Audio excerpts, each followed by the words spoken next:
Now, what is individual supply function? Like in the demand, we had demand function. Okay, like demand for X, demand for commodity X is equal to function of the factors affecting demand. Similarly, here also we will have supply, individual supply function. Okay, supply of commodity X is equal to the function of the factors affecting supply. So now,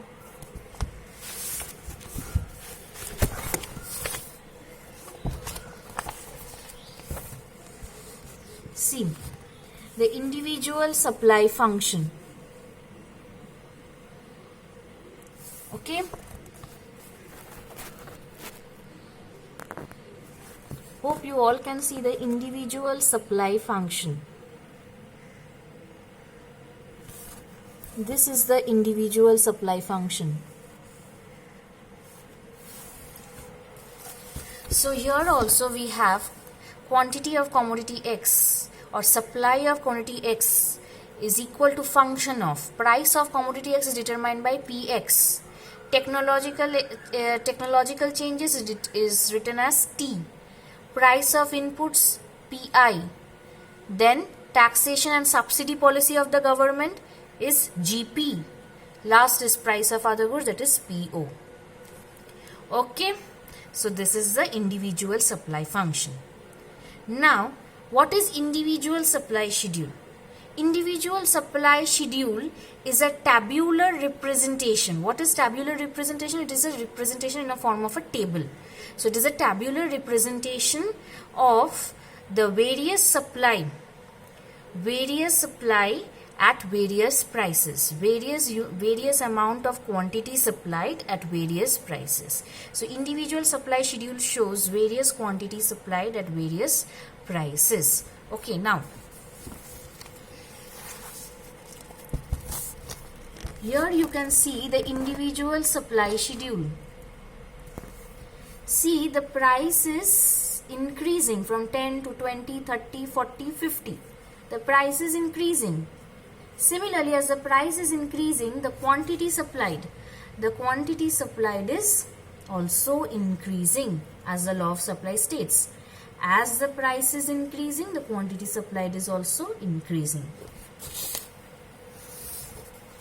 Now, similarly, as price was increasing from 10 to 50, as we saw, the quantity supplied is increasing from 2 to 4 to 6 to 8 to 10. Now, I will show you, this is the individual supply schedule that we saw in the table. Now, this individual supply schedule is plotted, when it is plotted in a graph, it is called the individual supply curve or the graphical representation of supply.